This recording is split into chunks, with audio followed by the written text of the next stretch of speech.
സംഘർഷം നിലനിൽക്കുന്ന തിരുവനന്തപുരത്ത് നെയ്യാറ്റിൻകര കാട്ടാക്കട എന്നിവിടങ്ങളിൽ ജില്ലാ ഭരണകൂടം നിരോധനാജ്ഞ പ്രഖ്യാപിച്ചു. പ്രദേശത്ത് സംഘർഷ സാധ്യത പൂർണ്ണമായും ഒഴിവായിട്ടില്ല. വിൻസെന്റ് എംഎൽഎക്കെതിരെ ഗൂഢാലോചന നടത്തിയെന്ന ആരോപണം കുപ്രചാരണമാണെന്ന് നെയ്യാറ്റിൻകര എംഎൽഎ ആൻസലൻ പറഞ്ഞു.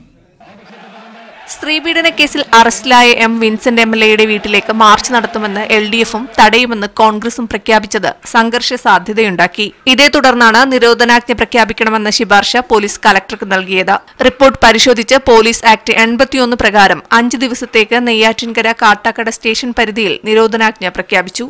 പ്രദേശത്ത് സംഘർഷാവസ്ഥ പൂർണ്ണമായി മാറിയിട്ടില്ല. കഴിഞ്ഞ ദിവസമുണ്ടായ സംഘർഷത്തിന് പിന്നിൽ ഗൂഢാലോചനയുണ്ടായതായി കെപിസിസി അധ്യക്ഷൻ എം ഹസൻ ആരോപിച്ചു. എംഎൽഎ അനുകൂലിച്ചുകൊണ്ട് നടത്തുന്ന സത്യാഗ്രഹത്തിന്റെ മുൻപിൽ എൽഡിഎഫുകാരെ എംഎൽഎ രാജിവെക്കണമെന്ന് പറഞ്ഞ് അവിടെ തന്നെ ഒരു സത്യാഗ്രഹം നടത്താൻ അനുമതി കൊടുത്തതാണ് ഈ കുഴപ്പങ്ങൾക്കെല്ലാം കാരണം.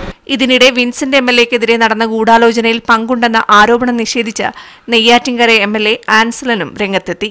വളരെ ബോധപൂർവമായി എന്നെയും ഒപ്പം പാർട്ടിയും വലിച്ചിഴച്ചുകൊണ്ട് നടത്തുന്ന ഈ കുപ്രചരണങ്ങൾ അസംബന്ധമാണ്. ജാമ്യം നിഷേധിക്കപ്പെട്ട വിൻസെന്റ് എംഎൽഎ നെയ്യാറ്റിൻകര ജയിലിൽ കഴിയുകയാണ്. മീഡിയ 1 തിരുവനന്തപുരം.